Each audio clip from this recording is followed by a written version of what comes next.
Mano, Ai, alguma coisa entrou aqui. Você tem que começar a gravar a reunião, Ana. Tá. Eu vou ver se o botão aparece aqui pra mim. Aqui tá Já tá apertando. Já Aqui tá começamos a gravar. aparecendo. Ah, Evelyn, oi, também. maravilha. E eu vou tirar a sala de espera, tá? Para Tá. não ter esse problema de senha.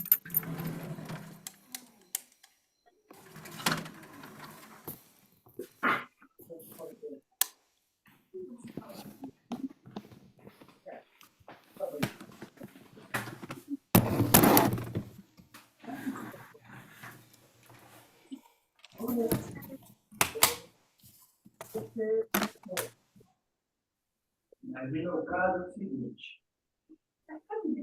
Ó, do anestesiado tem aqui, ó. Aqui, Jair, Diga. quando o convidado estiver falando, outra pessoa, se tenta botar o áudio no mudo. Se você não colocar, eu vou colocar, porque isso interfere na gravação. Então eu Legal. vou colocar. Quando você for falar, você lembra de desativar o mudo. Maravilha. Ok.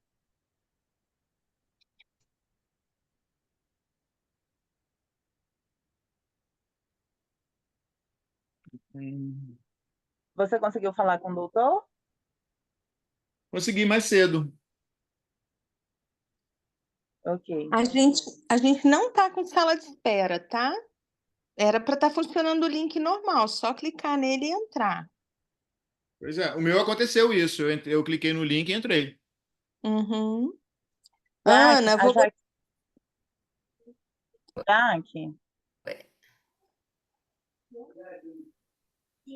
ela não tá.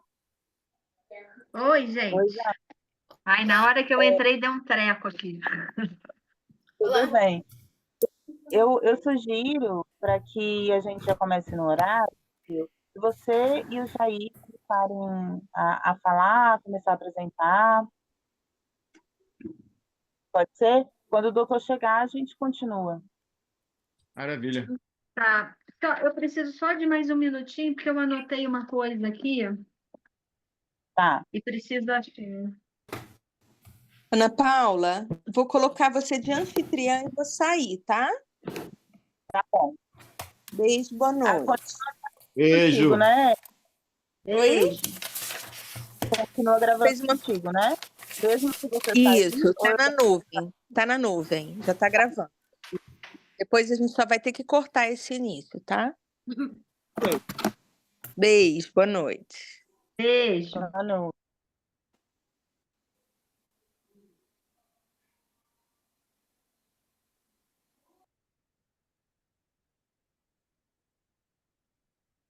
Ah, Nossa, eu anotei umas coisas aqui, não estou achando. Sabe que é tudo na mesma hora, gente? Achei. Achou? Podemos começar? Podemos. podemos. Aham. Podemos. Então vamos começar. A Ana parece que caiu, mas vamos começar. Caiu, é. Vamos lá. Bom, Vamos... boa noite a todas, todos e todes, né? Meu nome é Jair Barbosa Júnior, eu sou um dos integrantes do mandato coletivo Cidadania Ativa, que está sendo capitaneado, né, pela Ana Caires, é a nossa candidata 18088. A escolha desse número é proposital, né? O que a gente está querendo é relembrar e resgatar o espírito da Constituição de 88, que é a Constituição cidadã, que é a Constituição que trouxe direitos para a população brasileira, reforçou esses direitos e reconhece, inclusive, como um direito básico constitucional a saúde, né? Então, a ideia da gente trazer esse coletivo vem de resgatar e reforçar esses princípios e as propostas que são contidas na Constituição de 88.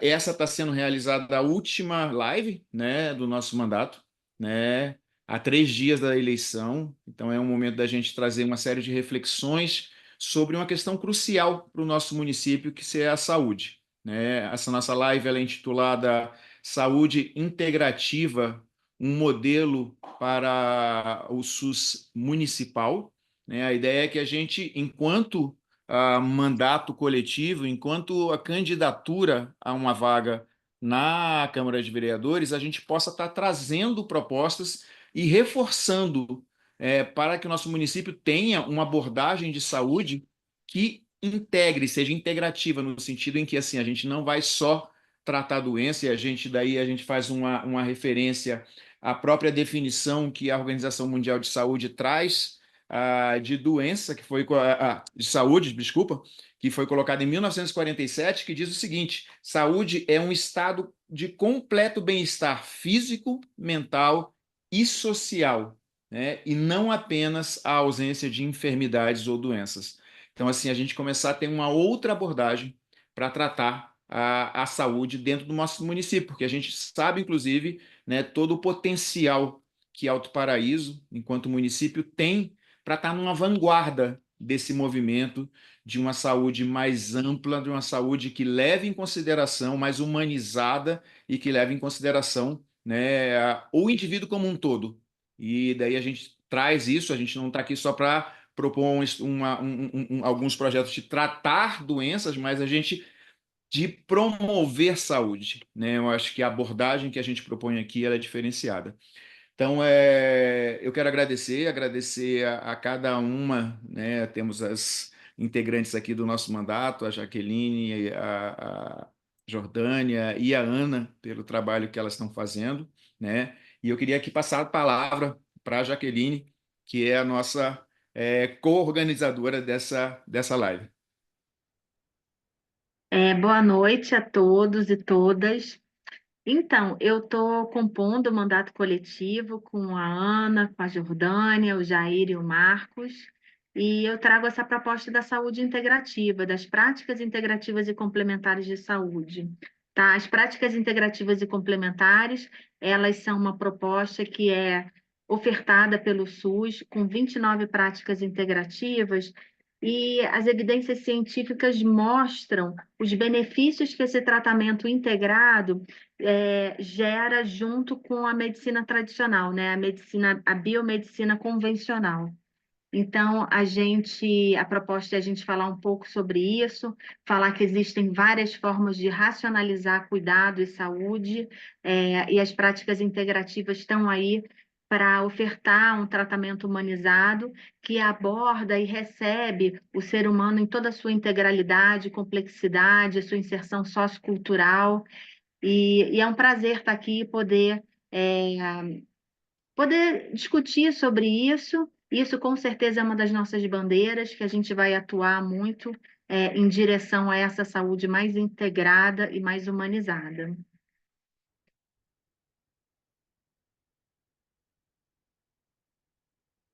Desculpe, gente, esqueci de desativar o mudo. Obrigado, Jaqueline, pelas palavras, pela introdução. A gente quer agora ouvir também a nossa candidata, né, em nome de quem a gente vai votar, né, Ana Cares, 18088, né, sempre relembrando esse número, porque é isso que vai fazer diferença lá no domingo, né, na hora da urna, tá, gente? Sim, então, boa noite a todos, todas e todes. Nós estamos aqui nessa live nossa importantíssima, né, de encerramento das lives que nós fizemos, uma série de lives com discussões muito pertinentes e muito importantes do processo eleitoral. Ele se dá e se torna muito importante dentro dessa perspectiva de buscarmos potencializar as discussões dos desafios e das potencialidades do município. E a questão da saúde, é muito bom que nós tenhamos no mandato coletivo pessoas como Jair, como Jaqueline, que trazem essa temática com muita pertinência. E nós encerramos, então, esse nosso processo, já caminhando aí para a reta final da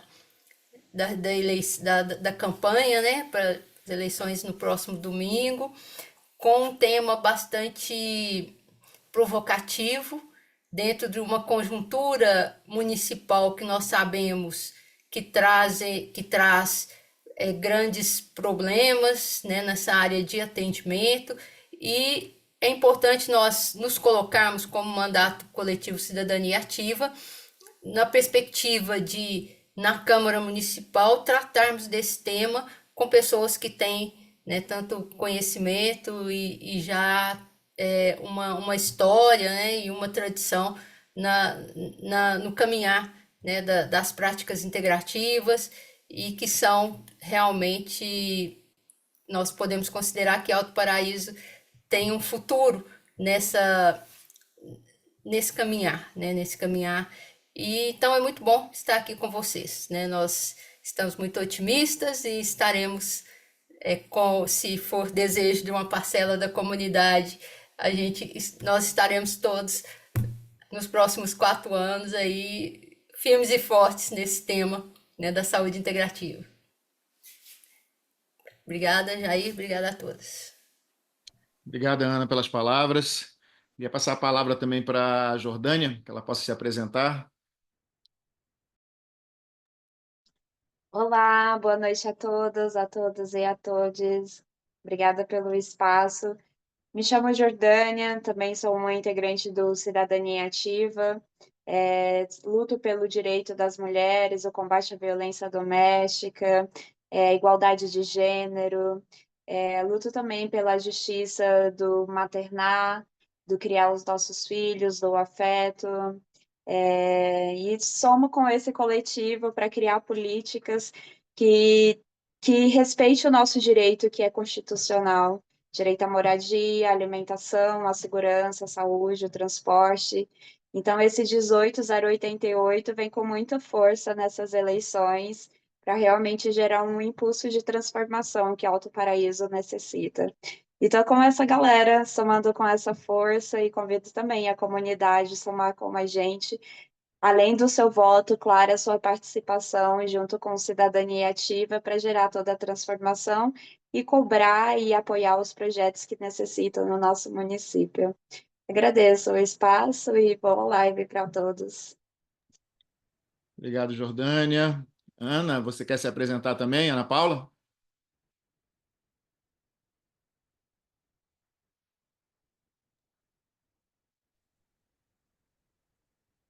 Está sem som, Ana. Ana, agora? Agora sim. Agora sim. Gente, eu vou abster da minha apresentação. Quero dizer que só acompanho e admiro todos vocês, toda a campanha que fizemos foi informativa, foi relevante, foi um debate político ampliado. E é isso, vamos seguir na live. Maravilha. Obrigado, Ana. Bom, eu queria trazer aqui, na realidade, né, assim, não por acaso a gente está fazendo esse debate sobre saúde como a última live nossa, porque o nosso município ele está enfrentando, na realidade, uma série de eventos e novidades aqui que eu acho que vão precisar, né, da atuação efetiva da Câmara de Vereadores no acompanhamento da implementação de projeto e, inclusive, na gestão que está sendo terceirizada do nosso hospital municipal, né? Nosso hospital municipal, agora no último mês de agosto, né, passou por um processo de terceirização. É uma empresa privada que está fazendo toda a gestão do hospital, né? Isso muda, né? Inclusive, esse foi um tema. Eu, como conselheiro do Conselho Municipal de Saúde, fiz esse debate, né, ali dentro, né? A gente realmente discutiu o que seria mais interessante para o município, né, com relação a uma proposta nesse sentido, se essa gestão ela facilitaria, por exemplo, é isso que se acredita e por isso que se propôs isso, o acesso a equipamentos e medicações. Normalmente, quando isso é feito, quando a compra é feita por um ente público, normalmente, com relação, como tem muita incerteza com relação ao pagamento e ao cumprimento de prazos, normalmente o preço ele é majorado, né? Eles jogam ali um percentual a mais para poder se respaldar. E acredita-se, na realidade, que com essa terceirização, esses processos possam ser agilizados. A gente vai ficar de olho, a gente acha que é importante que a Câmara dos Vereadores de Alto Paraíso acompanhe esse processo de perto, né? Entenda realmente o que está sendo proposto para o nosso município, como é que ele vai funcionar, quem são as pessoas responsáveis pela coordenação desse projeto, né? Para que a gente possa realmente ter um ganho na qualidade de saúde do nosso município. A gente sabe que a saúde, não só aqui em Alto Paraíso de Goiás, no nosso estado e no nosso país, ainda é um tema problemático. A gente ainda não conseguiu, apesar de ter um sistema universal de atendimento a toda a população, a gente ainda não tem, em muitos locais, um atendimento de qualidade. A gente vê que o SUS tem melhorado muito. Graças ao SUS, a gente conseguiu superar esse período de pandemia, né? Porque se não tivesse SUS, a gente teria realmente passado por grandes problemas, né? E esse é um sistema que a gente vê como uma necessidade básica de fortalecer. E, inclusive, no ano passado, a gente realizou aqui no município uma conferência municipal de saúde, em que a gente desenvolveu algumas orientações e algumas sugestões a serem encaminhadas, né, aos gestores do município, né, principalmente ao executivo, ao secretário de saúde, no sentido de que a gente precisa de uma saúde, né, que atenda efetivamente a população e que veja, né, cada cidadão e cidadã atendido como um todo, né, de forma holística, né, para que essa pessoa não simplesmente seja tratada como uma doença, né, que precisa receber algum remédio específico, mas entendido na sua integridade, né? Eu acho que é essa o nosso grande desafio. A gente, inclusive, tinha trazido aqui, eu não sei exatamente o que aconteceu, mas um médico, né, da Sociedade Brasileira de Medicina da Família e da Comunidade, exatamente porque eles têm esse foco. Essa é uma organização que existe desde 1981 e que tem esse foco, né, na construção de uma abordagem integrativa da saúde pública, né? Normalmente são médicos que atuam dentro do SUS. Um outro ponto que normalmente a gente vai precisar também, dentro da vereança, tá tendo um cuidado maior, é com o projeto que está sendo implementado no município de Alto Paraíso, que é a Farmácia Viva. O Ministério da Saúde fez um edital no início do ano para que todos os interessados no Brasil pudessem pleitear, tá, integrando esse projeto.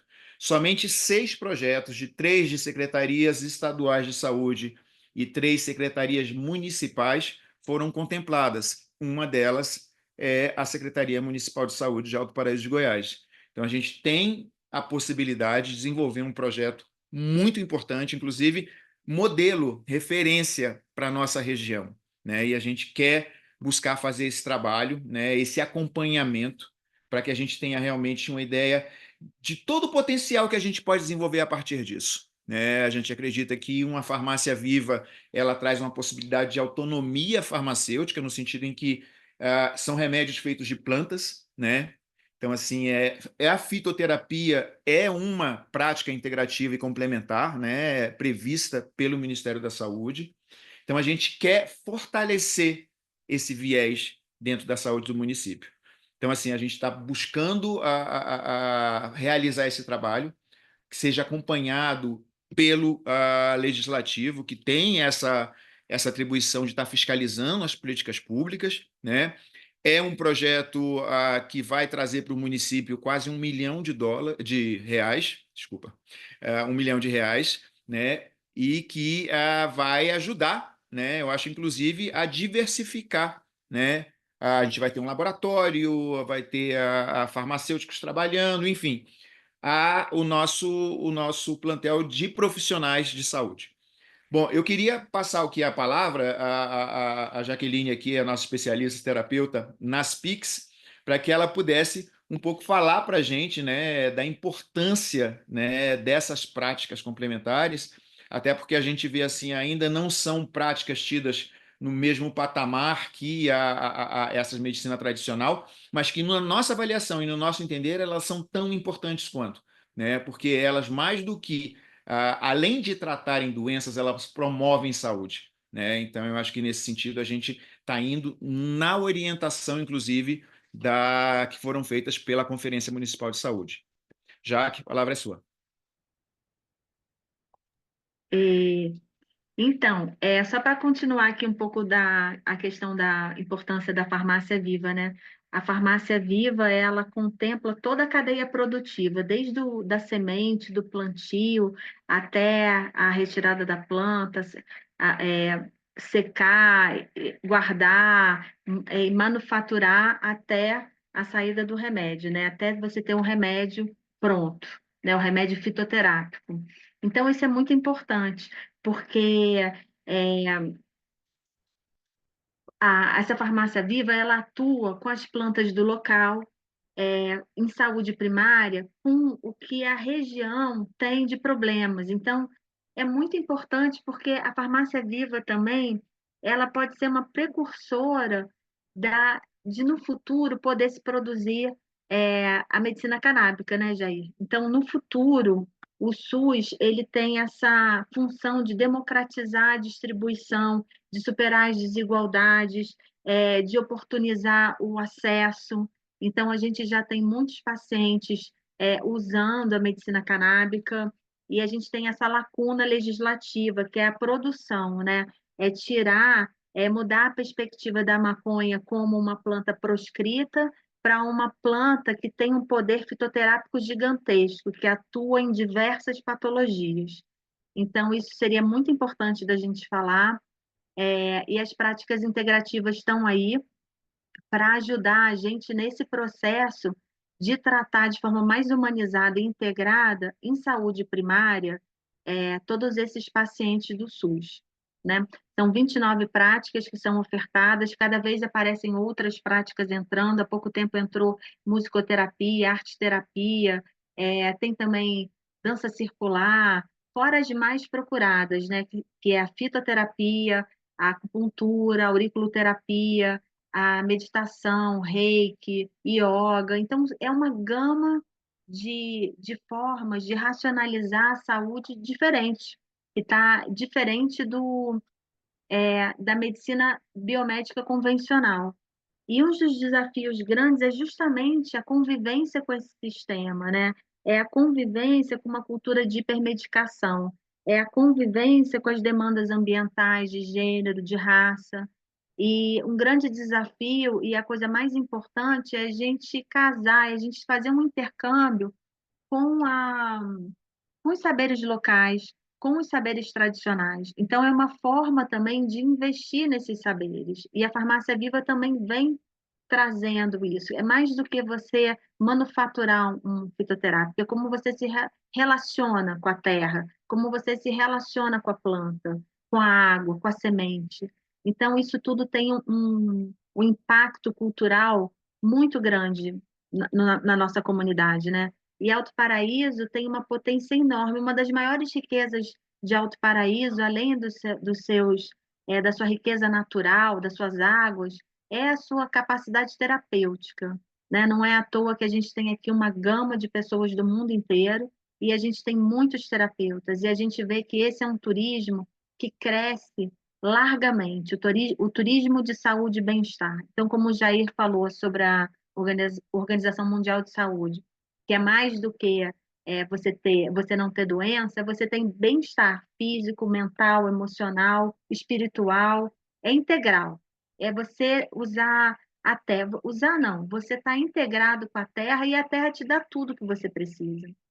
Então, a gente está falando de moradia, de alimentação, a gente está falando de clima, a gente está falando de todas as camadas, em todas as dimensões que formam a saúde integrativa. Então, acho que é mais ou menos isso, né? O que você acha, Jair? Passa a palavra para você agora. Obrigado, Jaque. Obrigado pelas suas considerações aí. Eu acho muito importante a gente trazer exatamente, né? A gente já tem, lembrando o seguinte, já existe uma lei municipal, né, que favorece a implementação de práticas integrativas. A gente teve algumas experiências, né, embora não tenham avançado muito, mas experiências no próprio sistema público de saúde do município, né, no sentido de introduzir essas práticas para que elas sejam acessíveis para a população, né? Durante essa conferência municipal de saúde que a gente fez no ano passado, inclusive existe, né, uma das sugestões, uma das moções aprovadas vai nesse sentido, né, de resgatar espaço dentro das UBS, né, das unidades básicas de saúde, que possam estar difundindo essas práticas, podem estar oferecendo essas práticas para a população. E a gente acha que para que isso aconteça de uma forma mais efetiva, né, e daí a nossa conferência também fez essa proposta, seria de você começar a introduzir palestras e educação em saúde pública para que a população efetivamente conheça, né, o que é esse sistema universal de saúde que existe no Brasil, que é um dos sistemas talvez mais avançados que existe no planeta, né? A gente tem realmente saúde é um direito de todos e todas nesse país.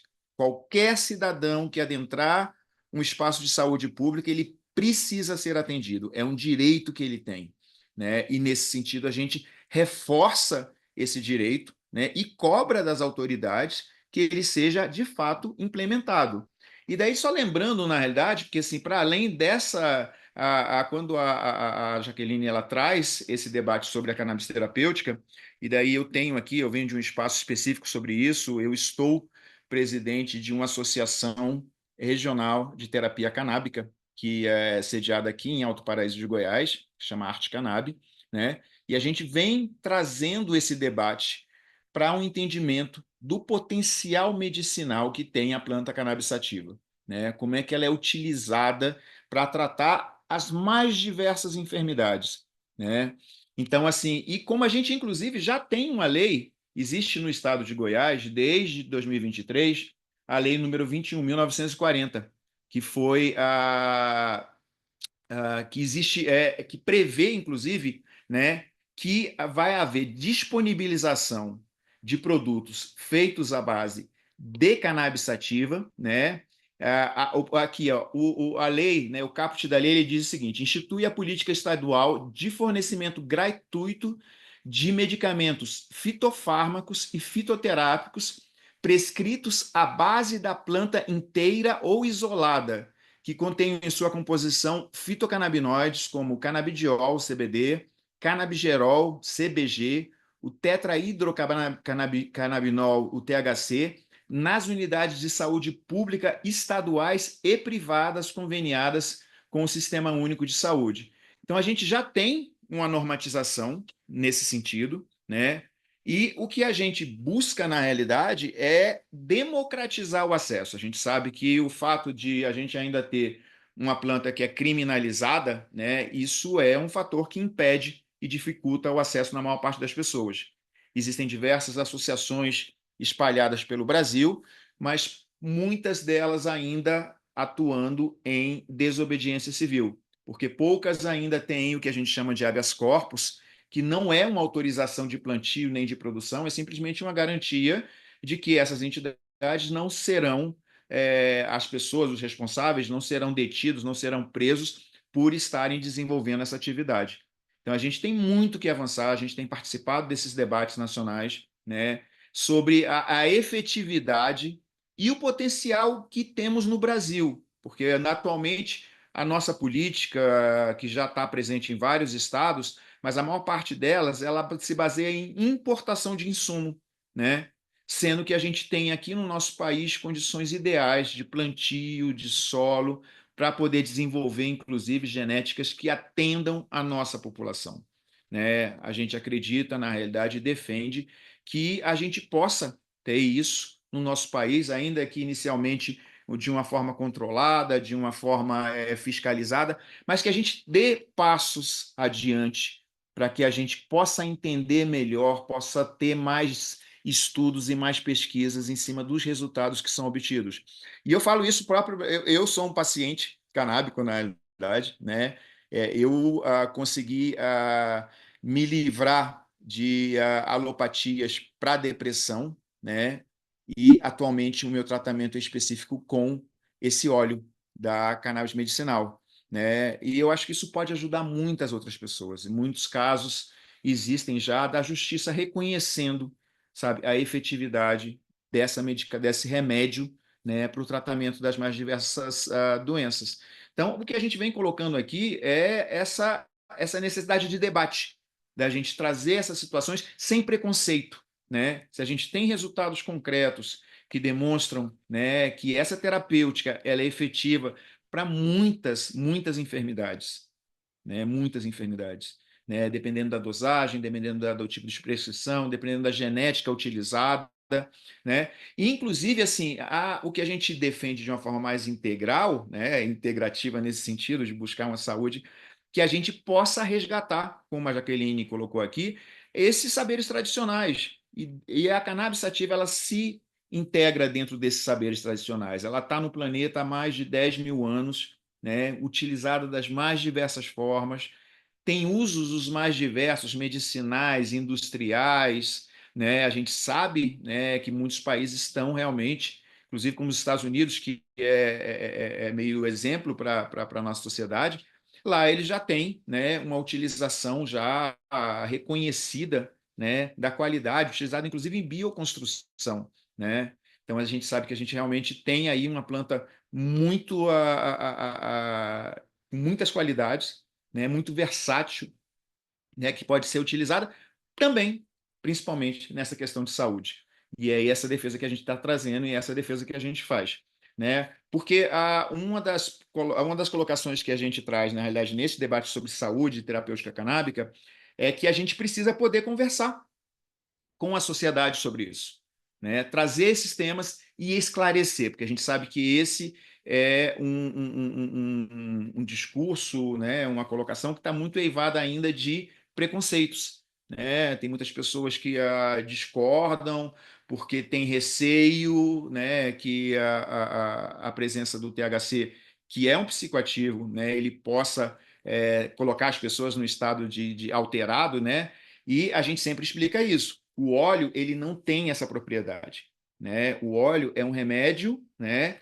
Ele tem várias propriedades, mas ele não tem essa propriedade psicoativa. Então, a gente precisa passar essas informações para a sociedade. A gente defende isso, porque, por exemplo, a gente precisa falar, por exemplo, para adolescente, que cannabis é ruim para adolescente. Por quê? Porque na adolescência você já está produzindo muita coisa, muito hormônio, muita conexão nervosa, e a cannabis, né, ela estimula essas conexões neuronais. Então, para alguém que já está passando por um processo de hipermovimentação, se você acrescenta ainda isso, isso pode dar um curto-circuito, né? Mas a gente precisa colocar isso para as pessoas, colocar isso principalmente para a juventude, né? E essa não é um bom uso para essa parcela da população, né? Agora, para a população já adulta, ela é muito efetiva. Ela é muito efetiva, porque ela traz, o corpo humano, na realidade, ele tem dois tipos de conectores, né? Que você usa para os canabinoides da planta, né? E esses conectores, isso demonstra que a utilização da cannabis na história da humanidade ela é bastante antiga. Tanto que existe uma adequação do corpo para receber esses canabinoides. E todos nós temos, né, e a gente tem levado esse debate, estimulado inclusive escolas de medicina e de saúde pública a estarem estudando melhor o que a gente chama de sistema endocannabinoide. O organismo humano produz esses receptores, né, dois tipos de receptores, o CB1 e CB2, que estão vinculados, o CB1 ao sistema nervoso central e o CB2 a diferentes órgãos. E quando você ingere, né, o óleo da cannabis medicinal, o que acontece é que esse sistema começa a funcionar. E ele é quase como se fosse um sistema STEP, na realidade. Né? Ele promove o que a gente chama de homeostase, que é o equilíbrio do funcionamento do organismo. Então, assim, a gente quer trazer, né, o nosso mandato, assim, eu estou incluído nesse mandato, inclusive por ter essa atuação.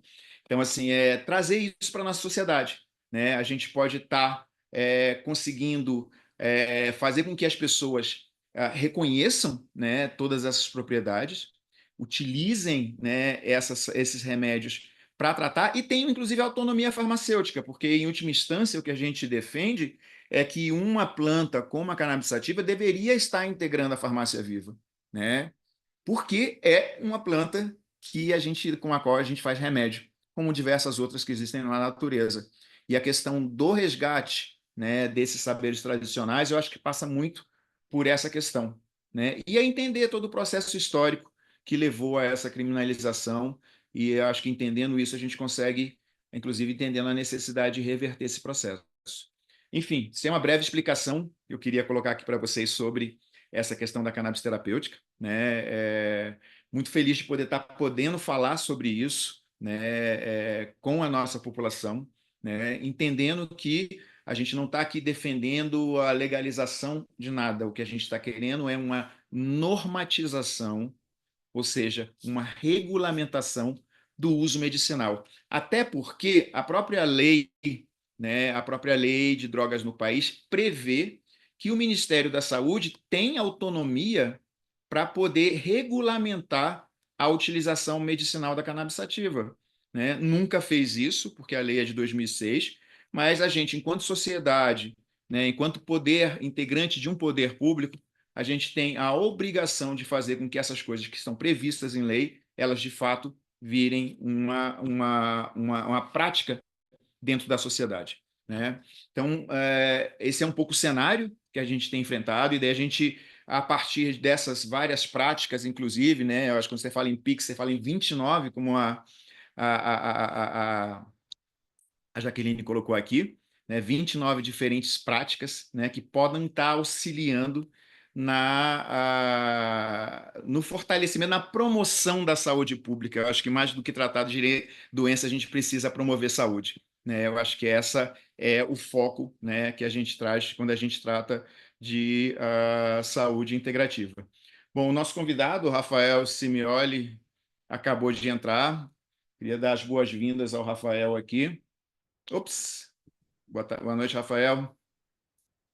Boa noite, E tudo bom? tudo. Boa noite a todos E aí. maravilha. A gente passa a palavra para você, que você possa se apresentar, Rafael, e falar um pouco também sobre a entidade de vocês, a Sociedade Brasileira de Medicina da Família e da Comunidade. E eu acho que na sequência você pudesse colocar um pouco para a gente como é que vocês estão organizando e pensando, né, essa organização, a introdução dessa cannabis terapêutica dentro do sistema público de saúde. A palavra é sua. Legal. Primeiro, eu agradeço o convite, agradeço a oportunidade aí. Muito legal o seu trabalho, tá, Jair? Agradeço mais uma vez, parabéns aí também pela iniciativa de vocês todos aí. Meu nome é Rafael, sou médico de família e comunidade, sou titulado pela Sociedade Brasileira de Medicina de Família e Comunidade, e atualmente, fazendo parte da Sociedade Brasileira, eu coordeno o grupo de trabalho nacional em cannabis medicinal.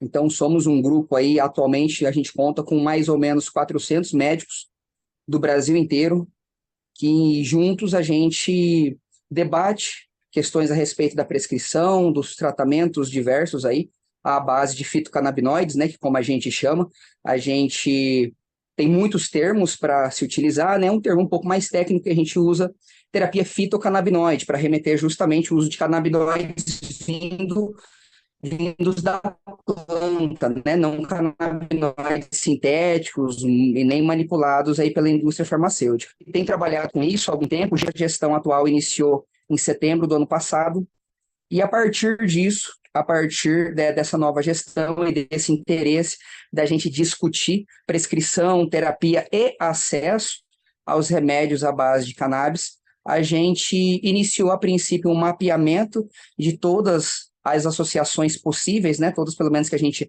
tivesse contato, que a gente soubesse da existência.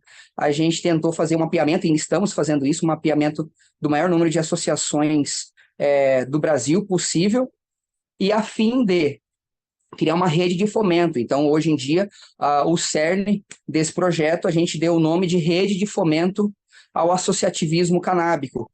Foi por meio desse projeto, da formação dessa rede, que conheci aí o nosso amigo Jair, né, que hoje em dia ele é o coordenador institucional da FACT. Não sei se todos que estão presentes sabem da existência da FACT, o que é a FACT, né, que é a Federação de Associações Canábicas.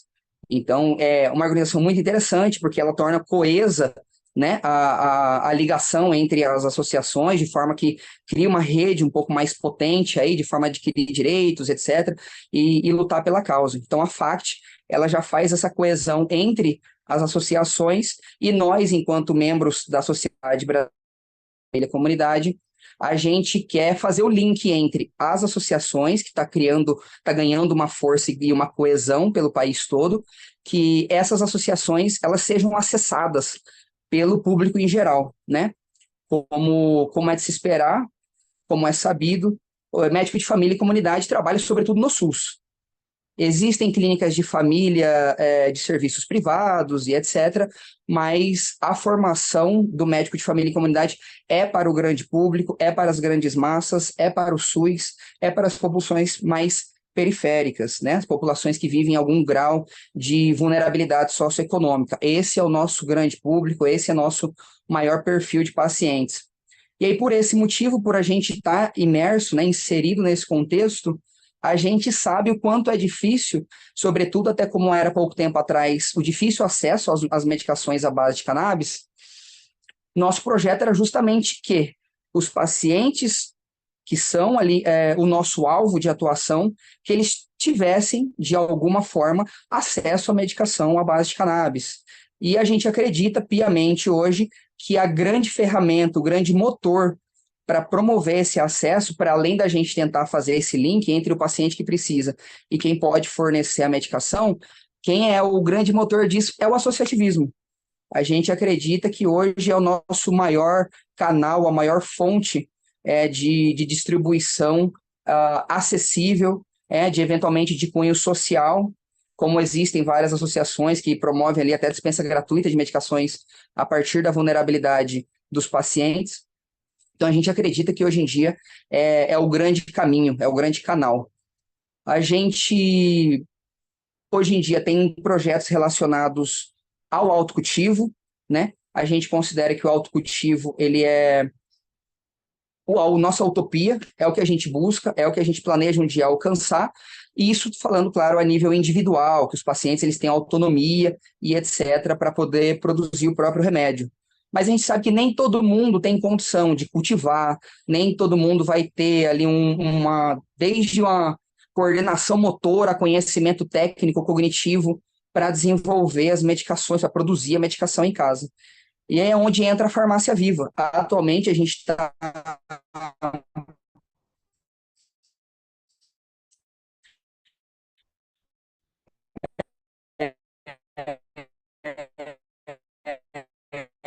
colocando em prática, né? A gente está na fase, na verdade, de projeto, mas também via também Rafael, começar a colocar em Rafael, prática Rafael, continua na minha falhou. unidade de saúde. Eu trabalho numa unidade de saúde família aqui na minha cidade. A gente está em via de implantar a farmácia viva, né? Produção de medicamentos fitoterápicos.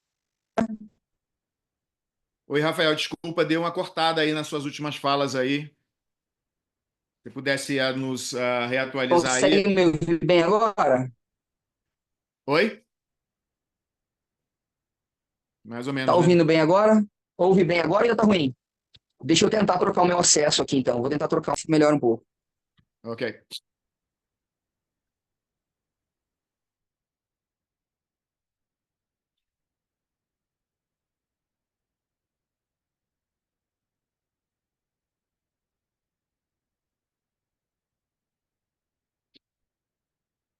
Todo mundo está ouvindo bem, gente? Tá ouvindo bem, Jair? Se você Ótimo. quiser comentar um pouco do que o Rafael Deu certo? começou. Deu. Eu Eu acho tô que o ouvindo Rafael agora. tem que repetir um pouco esse último momento aí que estava super interessante e aí cortou. Tá ok, muito grato. Então, retomando onde eu estava ali, mais ou menos, eu acho que você deve ter ouvido até a parte do início da farmácia viva, né? Exato. Pronto. Então, daí hoje em dia a gente tá promovendo a iniciativa de implantar a farmácia viva no nosso contexto atual, né, de atuação. A gente tem alguma experiência com horta urbana e com farmácia viva de forma indireta, e agora a gente está em vias de promover diretamente, nós mesmos, eu enquanto médico, temos aqui mais 2 médicos encabeçando essa iniciativa, junto com iniciativas da sociedade civil, né, pessoas diversas interessadas no tema e em implantar isso. Então, o ideal é que a gente possa produzir remédio à base de planta, fitoterápicos de uma forma geral, seja um creme de jambolão para feridas de pele, seja um chá de alface para melhorar uma pressão arterial, até, claro, o nosso sonho enquanto prescritores de cannabis, enquanto entusiastas que acreditam, que sabem, que conhecem o potencial terapêutico da cannabis. A gente está em vias de, implantando a farmácia viva, começar a tentar brigar pela possibilidade, considerando que o autocultivo não é mais crime, né, que o STF liberou o autocultivo, ver formas de a gente, pelo menos perante o município, implantar ali a farmácia viva, mesmo que de forma rudimentar, conseguindo a oportunidade de iniciar também produção de cannabis, né? Isso é algo ainda um sonho um pouco distante, né? Eu preciso ser sincero a respeito disso. Todos nós sabemos que é uma utopia ainda um pouco distante, mas é o nosso alvo, né? Parafraseando Eduardo Galeano, a utopia serve para isso, para a gente mirar aonde a gente quer chegar e fazer a gente caminhar. Então, é mais ou menos essa a nossa iniciativa atual no que diz respeito à fitoterapia, farmácia viva e cannabis medicinal. A minha introdução na parte de cannabis até se alongou um pouco, né? Minha apresentação, acabei me delongando um pouquinho. Também sou terapeuta manual, trabalho com quiropraxia e terapias manuais, aí como quick massage e etc. Era rolador de barras de axis também, mas barra de axis é uma coisa que eu já não trabalho mais tanto. Então, hoje em dia, como prática integrativa, eu exerço bastante quiropraxia e quick massage. Tenho muito resultado na atenção primária à saúde com essas práticas. Mais para frente, se a gente tiver oportunidade, até gostaria de comentar um caso que aconteceu ontem, que mobilizou a nossa nossa unidade. O paciente chegou com muita dor, muito chorosa, suspeitaram que era um infarto, e era desajuste articular. Coloquei ela na maca, estralei legal ela e voltou, passou a dor.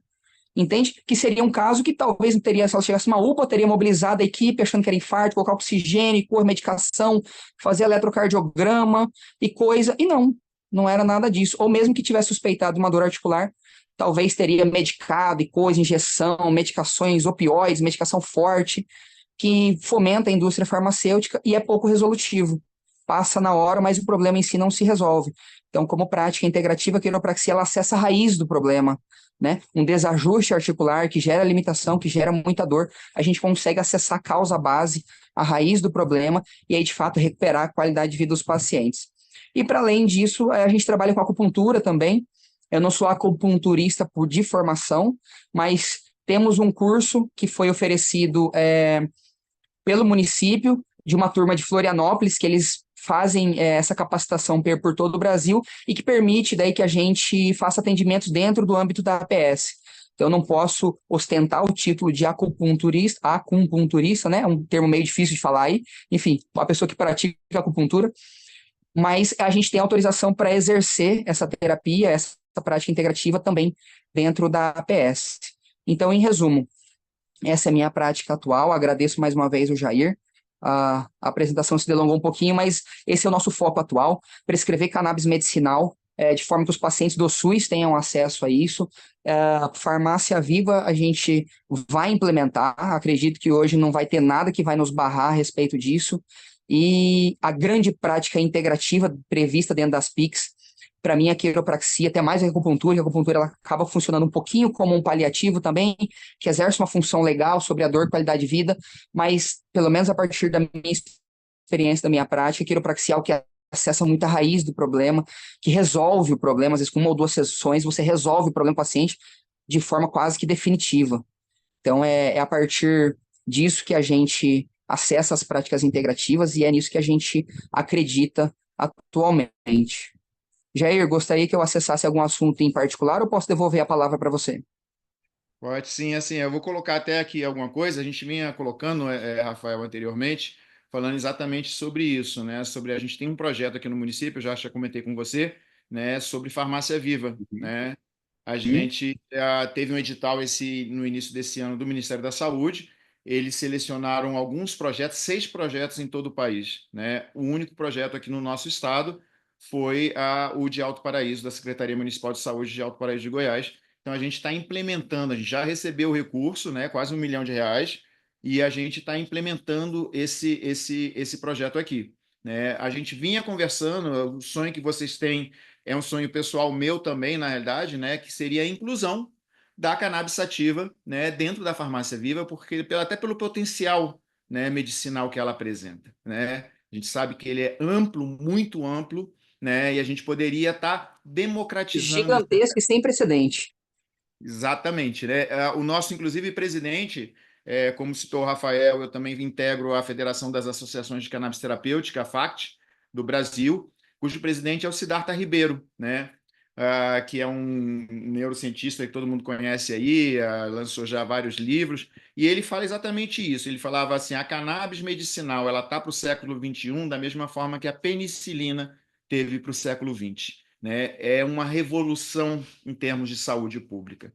E a gente precisa realmente se abrir para essas possibilidades, principalmente para acessar, para democratizar o acesso, porque a gente sabe que a criminalização ela afasta muita gente ainda tem muito preconceito, porque a gente está saindo agora de um século de demonização, né, da cannabis. A cannabis sempre foi vinculada a muito conceito negativo, né, aquela coisa de entrada para porta de entrada para outras drogas, mata neurônios. A gente ouviu uma porção de mentiras vinculadas à questão da cannabis, né, e a gente tem essa responsabilidade de reeducar a nossa sociedade, né, no sentido de estar trazendo informação qualificada e que demonstre de fato o potencial, né, medicinal que tem essa planta. Não só medicinal, a gente estava colocando aqui, é industrial. A gente recebeu mesmo aqui no município no ano passado pessoas interessadas em abrir uma empresa de cosméticos feitos à base de cannabis, né? E a gente falou isso, inclusive, para o pessoal aqui. Eu tive na Câmara, né, participando de um debate na Câmara de Vereadores. Falei, em vez de a gente ficar brigando contra essa história da cannabis, a gente devia aproveitar, né, e se tornar modelo, né, no sentido de estar explorando isso e tendo condições de estar desenvolvendo um projeto modelo dentro do nosso país. A gente vê que em todos os espaços onde está sendo feito, a coisa está andando e está, inclusive, sendo uma fonte de arrecadação muito grande, né, de impostos para o poder público, né? Então, assim, eu vi o estado do Colorado, na realidade, que já implementou, inclusive, a possibilidade de utilização recreativa. No primeiro ano, quando eles introduziram, né, a cannabis medicinal, eles haviam feito uma previsão de arrecadação, uma vez que era um item que não constava do orçamento, né, de, por exemplo, 50 milhões. Eles arrecadaram 3 vezes mais. Tanto recurso que, inclusive, parte do recurso foi devolvido para a população, evidentemente de uma forma simbólica, mas todo mundo, inclusive aquelas pessoas que são contrárias e que não elas também foram beneficiadas por isso. Então, assim, o que a gente quer é trazer para esse debate, esclarecer a nossa população, né, sobre esses potenciais, para que a gente possa, de fato, fazer com que mais pessoas tenham acesso, principalmente a população que frequenta o SUS, a população mais carente, né? Eu queria abrir aqui, ver se alguém tem algum questionamento a fazer aí para o Rafael. Ana? Eu tenho uma pergunta. Fala, Jordânia. É, é uma questão, assim, que Alto Paraíso, muitos adolescentes têm feito uso da cannabis e, tipo, muito cedo, antes de ir para a escola, por exemplo, na saída, e têm usado mesmo de forma recreativa. E aí eu sempre me questiono sobre essa questão, se é verdade ou não que a cannabis realmente possa afetar os neurônios, a cognição desses adolescentes que ainda está em desenvolvimento e tudo, né?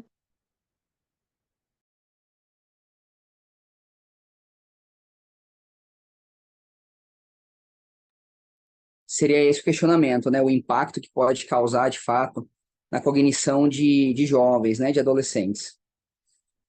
Primeiro é importante a gente deixar claro, Jordânia, né? De certo aqui, Jordânia, né?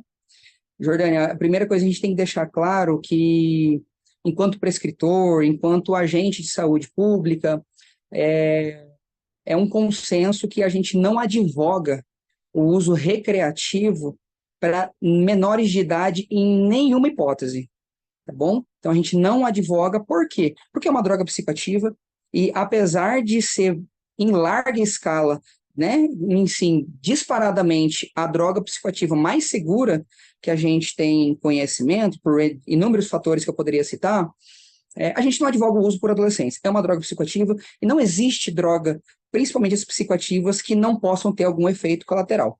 Então, nunca, nenhum agente de saúde sério vai falar que o consumo da cannabis, principalmente de forma recreativa, que não tem nenhuma responsabilidade sobre concentração, dose, limite de uso, não é verdade? Então, a gente sabe que ainda mais nesse perfil adolescente, seja com álcool, seja com basicamente qualquer psicoativo, eles usam mesmo até onde o corpo aguenta, não é verdade? E óbvio que não é essa a proposta, não é essa a ideia, não tem como ser terapêutico essa forma de uso, né? Respondendo ao seu questionamento, se pode exercer algum efeito da função cognitiva, sim, pode exercer efeitos tanto da manifestação cognitiva, memória, comportamento, atitudes, humor, sim, pode causar efeitos sobre isso e, inclusive, sobre a morfologia, sobre a estrutura do cérebro. Só que o que a gente não tem estudo de fato que comprove é que essas alterações elas são negativas. Isso é importante deixar claro. O que a gente tem, por exemplo, de evidência? Que em crianças, em jovens menores do que 15 anos, né, se baseando tanto em estudo em ratos quanto em estudos de longa duração com humanos, a gente tem a impressão de que pode interferir, por exemplo, na fertilidade masculina, coisa que a gente não debate muito. Então, em jovens menores do que 15 anos, se faz consumo abusivo de cannabis, a gente tem a impressão, né, a gente tem alguma evidência de que pode diminuir a fertilidade dessas pessoas. A gente sabe que pode ter alterações sobre o neocórtex, sobre o sistema límbico, sobre núcleos da base, então pode afetar um pouquinho o processo cognitivo no que diz respeito à memória, mas, ao que parece, essas alterações tornam a pessoa um pouco mais reflexiva, um pouco mais introspectiva, traz ali algum grau de autoconhecimento diferente, por exemplo, de pessoas que não consomem. Então, resta saber se, de fato, essas alterações, elas são negativas. A grande polêmica é a respeito da memória. A memória é uma das maiores falácias, tá? Realmente, em populações jovens e adolescentes, pode ter algum impacto negativo, mas sobretudo porque o contexto de uso. Normalmente o uso mais abusivo, ele é feito por adolescentes que não têm escolaridade, que abandonaram a escola, que não tiveram acesso à educação de qualidade, então tem um viés metodológico muito grande esse tipo de estudo. E os estudos que corrigiram esses vieses, ou seja, compararam por grupos com escolaridade igual, com oportunidade de formação intelectual por meio de instituições de fato equivalentes, não se mostrou assim tão diferente, pelo contrário. Tem um estudo que, inclusive, eu acompanhei ele logo que ele foi publicado, e ele foi publicado aqui no Brasil, em alguns lugares. Na Folha de São Paulo, a chamada foi o seguinte: maconheiros de meia idade têm a mente mais afiada. Eu lembro até hoje da chamada da matéria, porque corrigindo fatores como idade, escolaridade, vulnerabilidade social e etc., as pessoas que consumiram maconha não de forma abusiva, mas de forma recreativa, que não tinham problemas sociais com isso, apresentaram resultados melhores em alguns testes cognitivos, entendeu? E mais uma questão que é interessante colocar. A Universidade de Tel Aviv, uma universidade na capital de Israel, faz muito estudo com maconha, muito estudo. E eles têm uns estudos que são muito interessantes, por exemplo, no impacto de neurotoxicidade e neurogênese, né, na produção de novos neurônios. Até pouquíssimo tempo atrás, a gente acreditava que neurônio, você nasceu com aquele tanto e dali para frente é só para baixo, né? Como diz, dali para frente é só para trás. A gente achava que neurônio só se degradava. Hoje em dia a gente conhece algo com o nome de neuroplasticidade, que denota tanto adaptação das vias neuronais, como de fato neurogênese, que é a produção de novos neurônios. Por que eu estou falando isso? Porque temos estudos que demonstram que em grande quantidade, consumo de canabinoides, e isso foi estudado em ratos, né? Mas a gente tem modelos humanos que reforçam um pouquinho, por meio de tomografia de crânio, etc., a gente tem modelos que reforçam isso, o quê? Cannabis em grande quantidade, mas no intervalo grande, por exemplo, no intervalo semanal até quinzenal, promoviam neurogênese. Ratos que receberam doses altas de cannabis no intervalo espaçado tiveram algum grau de neurogênese, tiveram uma modulação positiva, principalmente regiões do hipocampo. Enquanto que ratos que receberam uma dose mais baixa, só que muito frequentemente, apresentaram algum grau de neurotoxicidade. Então, a gente ainda está entendendo qual exatamente é a forma ótima de consumo de canabinoides, entendeu? Uma outra coisa que é muito interessante, a respeito de trauma crânioencefálico, né? Pegaram ratos, dividiram em 3 grupos. Grupos que receberam cannabis antes do trauma, grupos que receberam cannabis... Não, desculpem, 4 grupos, 4 grupos. Ratos que receberam cannabis antes de um possível trauma, né? De um trauma, na verdade, induzido. Ratos que receberam cannabis depois do trauma e ratos que não receberam cannabis em momento algum. Qual era o 4º grupo? Enfim, mas resumindo a ideia, ratos que receberam cannabis antes de um trauma crânioencefálico apresentaram menos lesão, se recuperaram de forma mais rápida, a lesão foi menos extensa. Ratos que não receberam cannabis tiveram uma lesão maior, como era de se esperar, e aí compararam os ratos que não receberam hora nenhuma com ratos que receberam cannabis depois do trauma. Os que receberam cannabis depois do trauma ainda assim tiveram uma resposta melhor.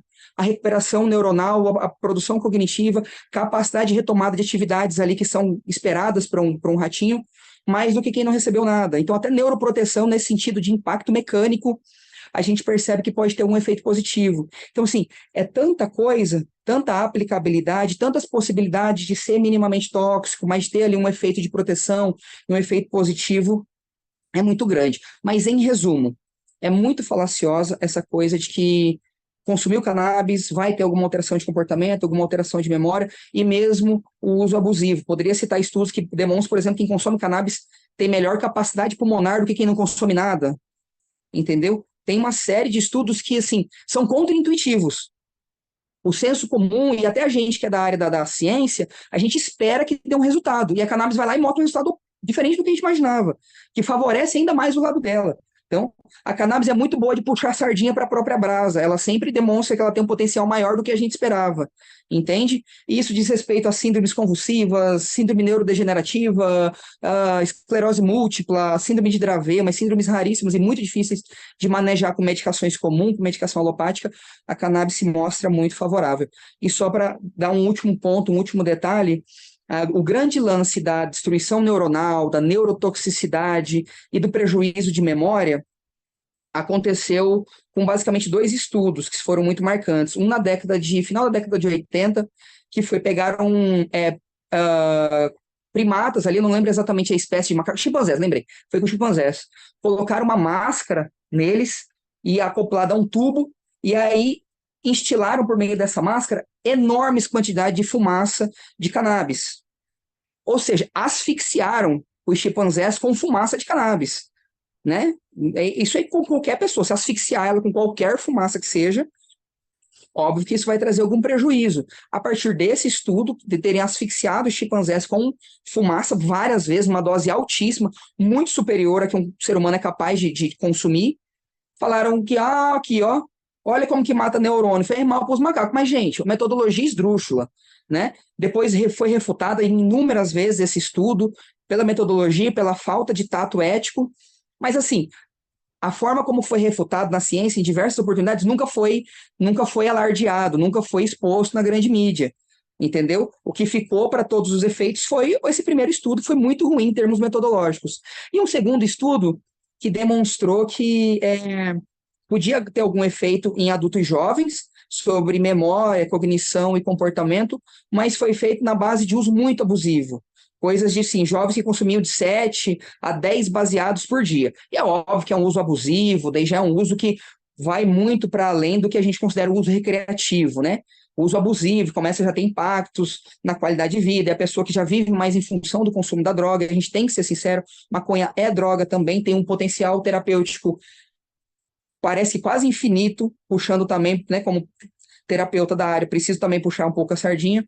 Então é muito grande, mas a gente tem que assumir, é droga, tem algum risco, e é claro que o uso abusivo dela, o uso em grande quantidade, vai trazer sim algum prejuízo. Mas o uso recreativo e o uso terapêutico, tudo indica que essas falácias, essas alterações da percepção do senso comum, elas não se verificam, não se fazem verdade pelo crivo da ciência. Maravilha, muito obrigado, Rafael. Uma aula ali Imagina. para esclarecimento. Alguém mais? Jaqueline, Ana? Eu ia fazer uma pergunta, mas ele já respondeu tudo agora. Foi muito completa a resposta da Jordânia. Já me sinto contemplada. E fala muito Sim, bem, viu, Rafael? Parabéns. sim, eu teria uma questão, Obrigado. doutor Rafael, que é a respeito da comparação entre o uso, né, do fitocannabinoides e medicamentos que são regularmente prescritos, né, ou para depressão, e que podem eventualmente gerar uma dependência, né, para as pessoas que utilizam.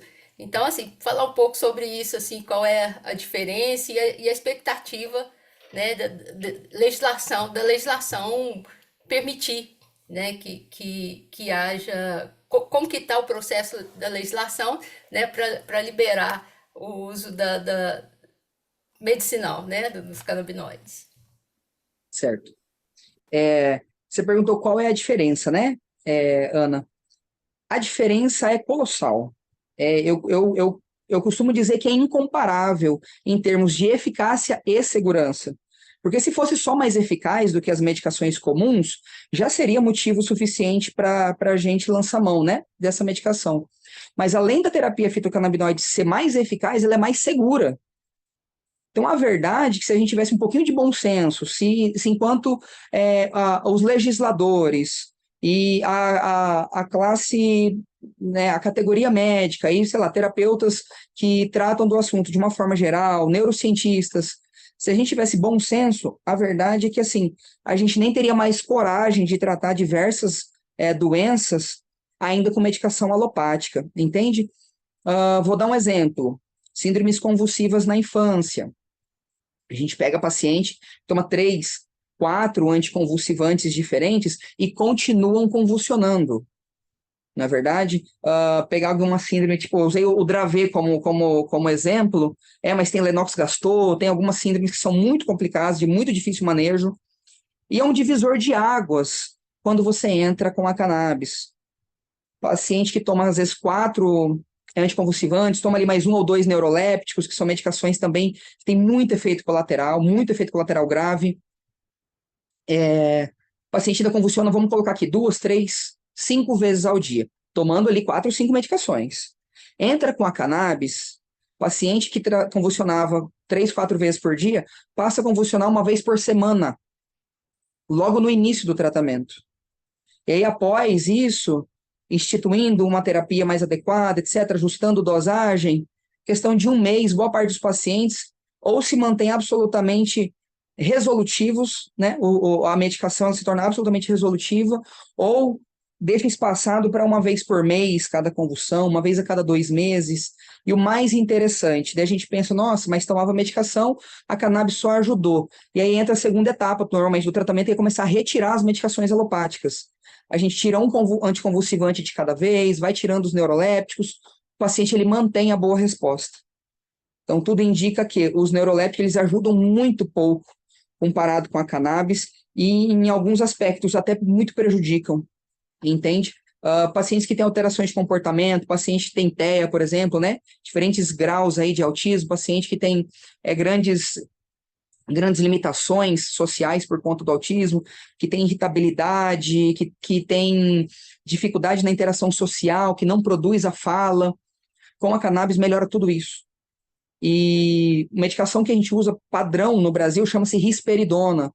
Medicação extremamente tóxica para o organismo, altera, por exemplo, o perfil lipídico, o paciente que não tinha problema com colesterol passa a ter, ganha peso, corre o risco de fazer síndrome neuroléptica maligna, que é basicamente a medicação poder quase matar a pessoa, quando a gente aumenta ali, às vezes dentro da dose preconizada. Um adulto ele pode tomar até 6 miligramas de risperidona por dia. Tem paciente que com 5 miligramas faz síndrome neuroléptica maligna e quase morre por conta da medicação. Então, assim, são medicações de alto risco e, nesses casos, de baixa resolutividade. Por exemplo, outra situação que a gente pode citar, o uso desenfreado de benzodiazepínicos, que a gente conhece como Rivotril, que são o Izepam da vida. Bromazepam, diazepam, clonazepam, alprazolam, são todos benzodiazepínicos. São medicações de extremo potencial aditivo. São medicações que a gente já espera. Eu não prescrevo, sendo muito sincero, eu não prescrevo e prescrevo em raríssimas exceções, Quando eu não tenho outra alternativa, eu lanço mão dessas medicações, mas é o tipo de medicação que a gente já sabe que vai começar uma grande chance do paciente viciar, vicia mesmo. Cria dependência física, cria dependência psicológica. Eu costumo brincar que o paciente de Rivotril, ele passa mal de saber que vai faltar medicação. Não precisa nem faltar. Dele ver que o frasquinho dele de Rivotril está acabando, ele já dá uma agonia, um desespero, um negócio, que ele já precisa ir até do remédio. Então, assim, não precisa nem faltar o remédio para ele ficar mal. Só de pensar em ficar sem o remédio, ele já sofre. Coisa que, assim, com a terapia fitocannabinoide simplesmente não existe. Não existe efeito de retirada com cannabis, não existe o efeito de tolerância, né, que é a pessoa precisar de uma dose cada vez maior. Pelo contrário, terapia fitocannabinoide, normalmente a gente começa com uma dose mais alta, em pouco tempo a gente consegue escalonar um pouquinho para baixo, diferente de um Rivotril, que a pessoa começa tomando 5 gotas, depois de 10 anos, que daí ninguém tem coragem de tirar essas medicações. Confesso que eu costumo tirar, eu vejo algum paciente tomando mais do que 10 gotas por dia, eu já começo a, digamos que, negociar com o paciente uma forma de retirar essa medicação. Mas é comum que ele comece tomando 5 gotas, depois de 10 anos está tomando 30. E desenvolve Alzheimer, desenvolve crises ansiosas paroxísticas por conta do uso da medicação, desenvolve falhas de memória de uma forma geral, alterações de comportamento, alterações do humor, entendeu? Então, tudo que a gente tem medo da cannabis gerar, na verdade, essas medicações que geram, né? Só que a gente tem que lembrar que a terapia fitocannabinoide, ela não trata tudo. Então, a verdade é que, para questões psiquiátricas, então, depressão, ansiedade, síndrome do pânico, a gente tem alguma evidência, mas são escassas as evidências. Então, para questões psiquiátricas, eu ainda prefiro tratar também com alopáticos. Então, uma depressão, eu lanço mão de vou dar exemplos de medicação, de uma desvenlafaxina, uma duloxetina, ou algo do tipo. Para ansiedade, mesma coisa, uma duloxetina, alguma coisa do tipo, entende? Mas em conjunto com a terapia fitocannabinoide, mas eu ainda não gosto muito de prescrever só cannabis, só maconha, para questões psiquiátricas, certo? Mas, por exemplo, para dor crônica, nevralgia do trigêmeo, que é uma dor de face, que basicamente não tem tratamento na medicina alopática, a medicação que é referência chama-se carbamazepina, e a cannabis, supera o efeito da carbamazepina para tratamento disso em larga escala também, incomparável o resultado.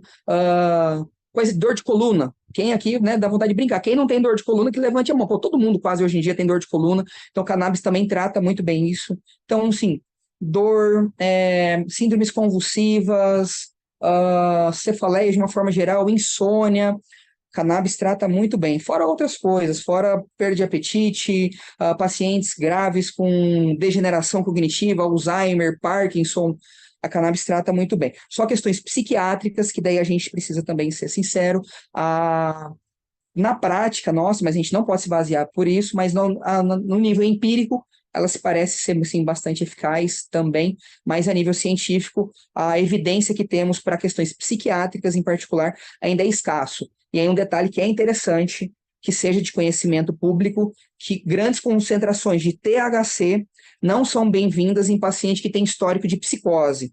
Então, paciente que já teve uma psicose qualquer, uma mania, uma síndrome paranoide, esquizofrenia, não é legal tomar medicações, né? Fazer uso de medicações ricas em THC.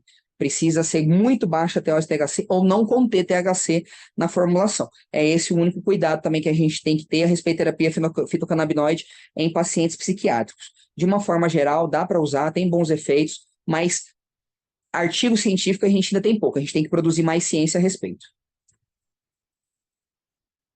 Maravilha, muito obrigado pela aula aí, Rafael. Acho que é muito Imagina. esclarecedor para a gente, né? A gente está justamente nesse processo de debater, né, qual um modelo de saúde pública a gente gostaria de ver implementado no nosso município, né? A gente tem aqui a nossa candidata, Ana Cares, e esperamos que ela consiga, né, todos nós juntos, nesse esforço, ser eleito no próximo domingo, para que a gente possa dar continuidade, né, a esse processo, né, possa levar adiante esse debate, que eu acho que é essencial, inclusive para poder democratizar o acesso, porque o que a gente vê hoje é que ainda existe muita restrição. E a gente tem a vantagem, inclusive, de que o Estado de Goiás tem uma lei, né, que foi aprovada em 2023, que fala na utilização de fitoterápicos e fitofármacos feitos à base de cannabis sativa, né? Então, assim, a gente está, inclusive, nesse processo de conversar para poder trazer isso para os municípios, né? De que forma a gente pode fazer isso, entendendo, inclusive, que a gente tem condições de estar plantando, né? Dentro do projeto de farmácia viva, né? Tendo a cannabis sativa como uma planta medicinal que de fato é, né? Para que a gente, inclusive, tenha economia na hora, porque senão, assim, a maior parte dos estados que estão implementando políticas nesse sentido, eles trabalham muito com importação de insumo, né? A gente já ouviu falar da questão da Colômbia, que estaria exportando insumo para o Brasil, né? Outros países fazendo isso também. E daí, assim, a ideia dessas pessoas que concordam, mas nem tanto, acaba sendo de importar o canabinoide isolado, né? O CBD ou CBG, papapá, só de forma isolada. Então, assim, o que a gente vê é a possibilidade realmente, e a gente trabalha em associações com o que a gente chama de full spectrum, né?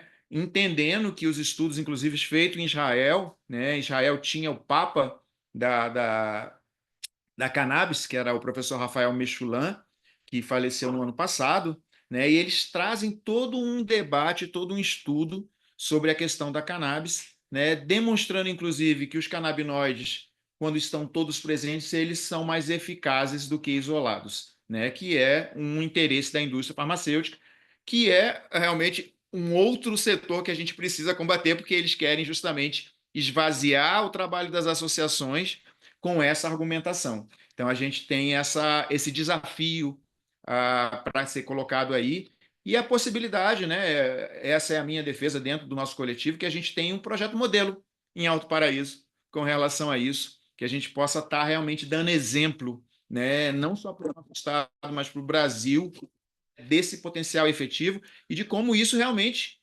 constitui uma medicina integrativa, né? Que é o que a gente está querendo colocar aqui, né? A proposta que a gente traz para o município. A gente quer uma medicina que considere, né, o ser como um todo, e não como se fosse um pedaço de rim ou um pedaço de coração, e como esses órgãos estivessem isolados, que não estão, né?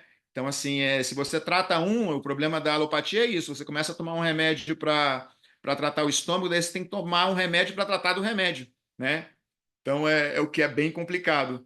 E a gente sabe que a fitoterapia não traz isso, né? Você pode usar o óleo, se você para de usar o óleo, você não vai ter um problema, né, de abstinência, né, como teria com a alopatia dessas. Então, assim, tem todo esse desafio que está colocado, eu acho que a gente faz parte desse processo. Então, eu queria colocar aí, ver se alguém mais queria fazer algum questionamento para o doutor Rafael. Não? Então, assim, Eu quero fazer.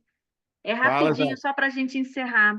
Quem pode prescrever a cannabis? Assim, a gente vê um número enorme de pacientes querendo tomar e muito perdidos ainda em como procurar.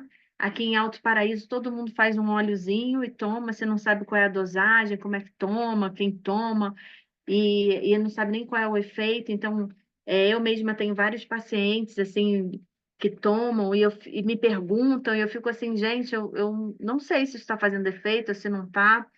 Enfim, quem pode prescrever e como é que a gente sabe qual é a dosagem, a forma de tomar, a responsabilidade solidária, como é que é isso? Legal, Jaqueline, é uma ótima pergunta. Hoje em dia, quem pode prescrever, de fato, são médicos, porque formulações diversas precisam usar receituário de notificação B, né, aquele talonário azul, que se usa para consumir, inclusive, benzodiazepínicos, então precisa ser preenchido por profissional médico. As associações, de uma forma geral, desconheço se tem alguma que faça diferente, então, até onde eu sei, todas exigem uma prescrição médica junto com um relatório médico descritivo do quadro, com uma justificativa do porquê do uso. Então, para todos os efeitos, quem pode, de fato, prescrever, tanto para ser retirado em farmácia, quanto para ser retirado em associação, são médicos. A gente vê em alguns lugares dentista, psicólogo, eu já vi também passando, só que daí os pacientes eles têm que retirar a medicação em alguma fonte né, de origem duvidosa, de qualidade duvidosa, sem nenhum controle de qualidade, que eu quero dizer, da medicação. Então, eu acho ainda um pouco complicado quando sai disso. Eu não sou uma pessoa, não me considero, pelo menos, um médico muito corporativista, tento não participar do lobby médico de achar que é a gente que resolve tudo e coisa e tal, mas a cannabis eu ainda tenho uma certa resistência de ser prescrito por outras categorias, porque ela trata doenças graves. Não é nem pela segurança da medicação. É uma medicação muito segura, e se fosse só para pensar a respeito disso, até a gente pensaria em liberar para, né, para outras categorias, talvez até para, sei lá, fisioterapeuta, dentista, psicólogo, neuropsicólogo, prescrever também, né, pela segurança da medicação.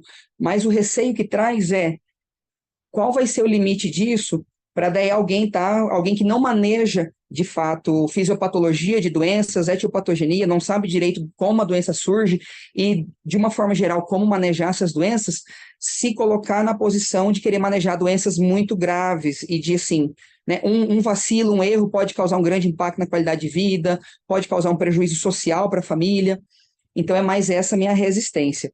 Pela cannabis ter potencial terapêutico para doenças muito complexas, esse é o meu receio, de acabar essa forma, né, essa terapia sendo utilizada de forma um pouco irresponsável por profissionais que não têm muita similaridade com o manejo de substâncias dessa forma. A respeito vou até pedir licença para vocês, eu vou falando enquanto eu pego aqui um livrinho interessante, eu vou colocar para vocês aqui, que eu acho que ilustra um pouco a resposta que eu vou dar em seguida, que é o seguinte, é muito, muito clássica a pergunta de assim, poxa, como é que sabe dose, né? Dá a impressão de que cannabis sei lá, pega qualquer frasco de cannabis, vai dando umas gotinhas ali ao longo do dia e vai dar certo. E não é bem assim, né? Existem um sem fim de possibilidades de formulações. Eu prescrevo, por exemplo, CBN, CBG, CBD, THC. Eu uso diversos fitocannabinoides em proporções diferentes, 20 para 10 para 1, 20 para 5 para 1, 10 para 10 para 2. Entende? Tem várias formas de você associar esses fitocannabinoides. Cada concentração, cada proporcionalidade trata uma doença diferente. Vou dar um exemplo. O paciente, o problema dele é dor crônica. O óleo dele vai ser rico em THC, mais ou menos na proporção de 5 para 1, é uma boa ideia. Dependendo do paciente, a gente faz 1 para 1. Agora, o paciente, o problema dele sei lá, paciente com TEA, paciente com autismo, com algum nível de TDAH. Esse paciente ele precisa receber terapia rica em CBD, por exemplo. O paciente ele tem alteração grave de comportamento e tem muita insônia. A gente tenta associar CBG e CBN. Então, assim, existem muitas opções. E aí, como é que a gente sabe como fazer isso? Estudando.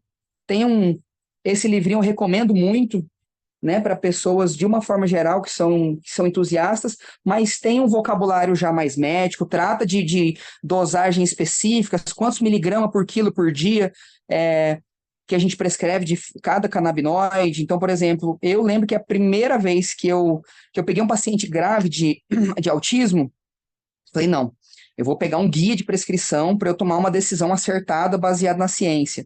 Existe uma database de consulta também chamada Canaquis, que é uma ferramenta de acesso à literatura médica voltada para cannabis.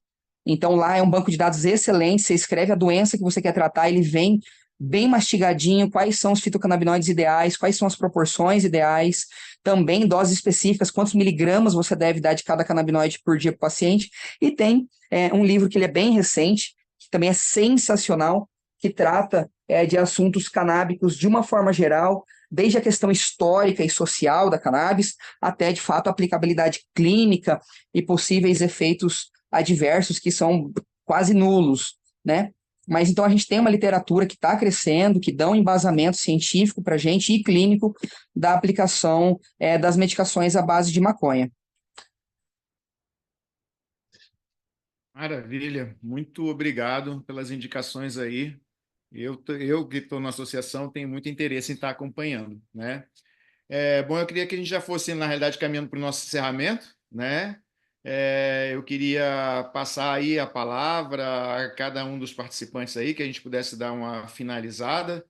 E a gente já partindo para o encerramento, agradecendo aí, Rafael, pela sua presença, pela sua grande contribuição, dizer que a gente Agradeço tem também. muito interesse de estar fazendo, a gente acredita muito nesse trabalho em rede, nessas parcerias, né, com entidades que já estão fazendo esse estudo, essa análise, que estão refletindo sobre a introdução dessa terapêutica dentro do Sistema Único de Saúde, né, para que a gente tenha realmente, porque a gente sempre conversa muito sobre isso, a gente fala, olha, a cannabis terapêutica ela tem uma abordagem integrativa, não é exatamente o que acontece com a maior parte das políticas do SUS. Então, como é que a gente introduz, né, essa cannabis terapêutica dentro do SUS, sendo que ela tem uma abordagem diferenciada? Vão ser ambulatórios específicos, enfim. Como é que a gente vai realmente fazer com que isso seja efetivo e que não se transforme simplesmente na disponibilização de óleo na farmácia que o paciente vai lá, pega e não tem um acompanhamento, porque a gente sabe que a terapêutica ela prevê não só um acompanhamento permanente do paciente para ir adequando, né, a dosagem, como essa dosagem sendo individualizada, né? Tem pessoas para quem você vai tomar 3 gotas 2, 3 vezes por dia e vai fazer efeito, outras pessoas não, né? A gente tem muitos pacientes assim dentro da associação. Por exemplo, eu tenho uma paciente que eu falo assim, essa é a mais econômica de todas, ela toma uma gota e faz o efeito que ela precisa, né? Então, assim, mas cada paciente tem a sua utilização, a sua dosagem específica. E isso não é exatamente o que acontece, por exemplo, com a alopatia, que fala, 10 quilos, tome 3 gotas, né? A gente precisa buscar, né, a melhor utilização para cada paciente, e isso demanda um acompanhamento, demanda, né, um outro tipo de abordagem que não é exatamente o que acontece atualmente. Então, assim, agradecendo por isso, né, agradecendo pelas informações que estão colocando aqui, vou passar a palavra para Jaque, a Jordânia e a Ana na sequência, que daí a Ana encerra. Marcos também, o Marcos está aí, mas não sei se ele quer se manifestar. Mas enfim, a gente passa a palavra para o Marcos e depois a gente finaliza com o Rafael, né, para poder a gente encerrar a nossa live. E agradecendo já a cada uma e um de vocês que estão aqui com a gente essa noite, fazendo esse debate, né, que a gente acredita ser muito importante para a nossa comunidade, para a nossa população. Jaque? Aí vou ser breve, eu quero agradecer a todos. Eu tenho certeza que o nosso ambulatório de práticas integrativas vai ser uma realidade, como já foi aqui em Alto Paraíso, inclusive o ambulatório itinerante pela Chapada dos Veadeiros, fazendo esse intercâmbio com a população que está espalhada pela Chapada, os saberes locais, ancestrais, a farmácia viva que está chegando. Então, estou muito feliz com esse movimento. E agradeço muito pelas informações, Rafael. Com certeza eu vou te procurar depois para trocar mais. Tá bom? Um beijo para todos. E estamos junto aí no domingo 18:88, gente. Beijo. Maravilha, Jaque. Jordânia? Essa live foi incrível, obrigada pela oportunidade, obrigada, doutor Rafael, por ter vindo, né, e ter trago tanta informação. Estamos aí na reta final das eleições, bem cansativo tudo, essa hora eu já tô. Mas agradeço muito essa oportunidade, essa fase, essa maratona, de muito aprendizado. Todas essas nossas lives foi mesmo de muito desenvolvimento, tanto pessoal como profissional e de conhecimento para agregar valor à nossa sociedade, à comunidade de Alto Paraíso. E essa é mais uma para a gente fechar com uma chave verde. E quem sabe abrir a nossa horta cheia de plantinhas e a cannabis ser acessível para todos nós, não só a medicina canábica, mas também a moradia, a alimentação, a segurança, os nossos direitos. E a cidadania ativa está aí nessa missão de garantir direitos para todos nós. Então, voltando no domingo, quem tiver ou for ver essa live, vote 18/088 para garantia de uma vida digna e sustentável para a Terra e para a humanidade. Passo a minha fala para o Marcos e agradeço de novo, doutor Rafael. Boa noite, quero parabenizar o Jair aí pela essa oportunidade dessa aula fantástica com o Dr. Rafael, né, a respeito, né, da medicina canábica, né? Assim, rapidamente, eu queria só perguntar ao Jair sobre a questão do status da nossa legislação municipal, né? E perante a nossa vitória domingo, 18.088, a partir de janeiro, estaremos na Câmara Municipal e não vai dar para trazer a questão da legislação nacional, estadual, que até a Ana chegou a perguntar para o Rafael, né? Mas em outro momento a gente pode continuar conversando a respeito dessa questão legislativa que nos cabe como representante do povo. E domingo, vitória 18.088. Boa noite. Boa noite. Obrigado, Marcos. Assim, o que a gente tem de legislação são legislações municipais e estaduais. A gente não tem ainda uma legislação federal, né, que regulamente o uso da cannabis medicinal.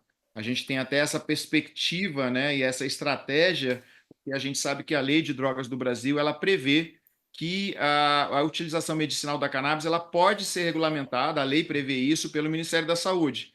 Então, a gente tem conversado com alguns coletivos, como a Rede Reforma, né, que é um coletivo de advogados antiproibicionistas, no sentido da gente estar buscando pressionar, né, os poderes públicos para que eles façam aquilo que está previsto em lei.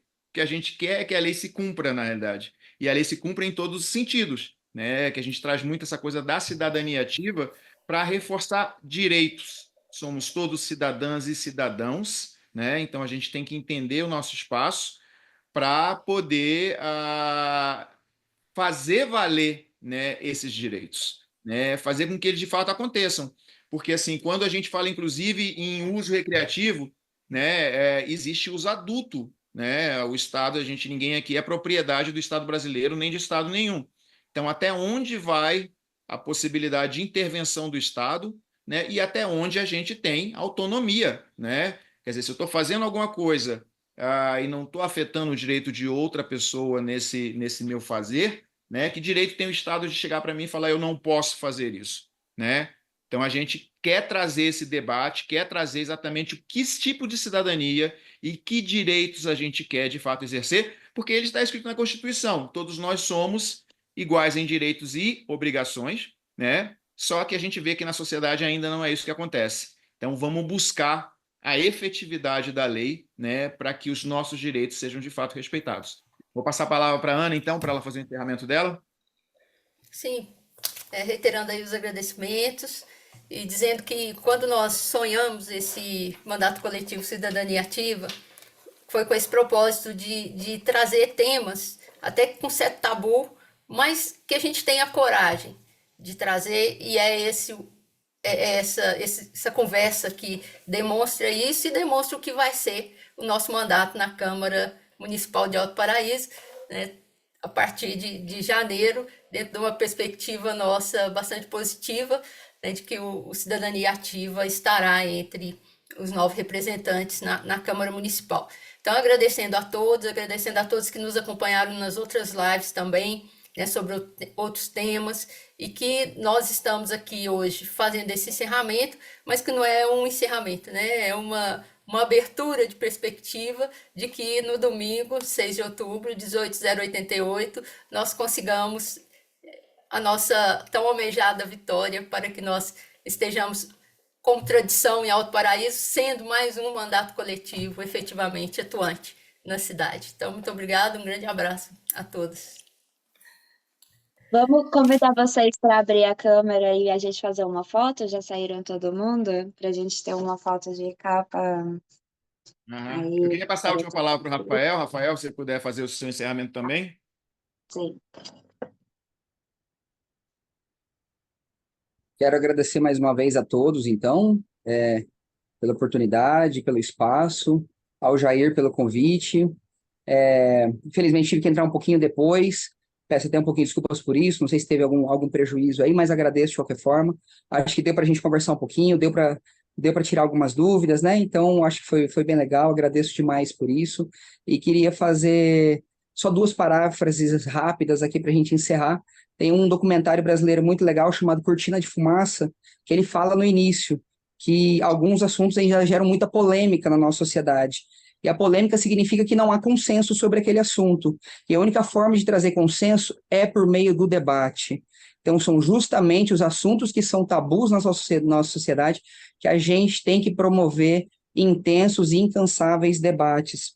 Segunda paráfrase que eu acho importante, Jair trouxe nosso grande Siddhartha Ribeiro, um ícone em diversos sentidos aqui no nosso país, e tem algo que ele fala em uma entrevista que a gente não vai estar nem perto de sonhar com algo justo no que diz respeito à terapia canábica, ao acesso democrático, enquanto a favela não tiver acesso a essa medicação. Porque sempre foi na favela que existiu a maconha, sempre por haver maconha na favela que foi motivo para a polícia invadir casa de morador, para reprimir essas populações, e agora, quando finalmente isso vira remédio, essas populações não terão acesso. Então, isso seria de uma injustiça muito grande, e a gente não vai nunca nem pensar em falar em democracia no que diz respeito a essa terapia, enquanto a favela não tiver acesso. Então, agradeço por fazer parte desse processo, fico muito feliz, muito orgulhoso de ver essa turma toda aí encabeçando práticas integrativas e tudo que envolve a favela e todas as populações que precisam um pouquinho mais, que sejam assistidas por todos que têm boa intenção e, é claro, pelo poder público. E mandando aqui toda boa vibração e incentivo, e domingo, então, 18.088, não é? Já gravei aqui. Então, parabéns a todos e vai dar a gente na cabeça, com certeza. Um abraço a todos e obrigado mais uma vez. Bom, muito obrigado, Rafael. Obrigado a cada um e cada um aqui que participou com a gente essa noite. Então, assim, agradecer por todas as informações que você trouxe aqui para a gente. Eu acho que é exatamente isso, é reforçar o que você trouxe. A gente somos agentes nesse debate, a gente precisa estar estimulando esses debates, a gente precisa estar abrindo espaços, porque é a única coisa que vai fazer realmente avançar, né, essa temática vão ser esses debates, esses esclarecimentos, né, que a gente pode trazer para a sociedade. Então, agradecendo a cada um aí, a gente está aqui quase até 10 horas da noite. Muito obrigado a cada uma. E vamos que vamos, 18.088, domingo, na cabeça. Falou, Gente, pessoal. só a foto. Não esquece de tirar a foto. Você pode tirar, Ai, Ju? eu fiz, ficou boa. Tava todo mundo sorrindo na hora. Maravilha. Maravilha. Falou então, Boa gente. noite. Valeu, pessoal. Um Obrigado aí abraço. a cada um e cada um. Boa noite. Abraço.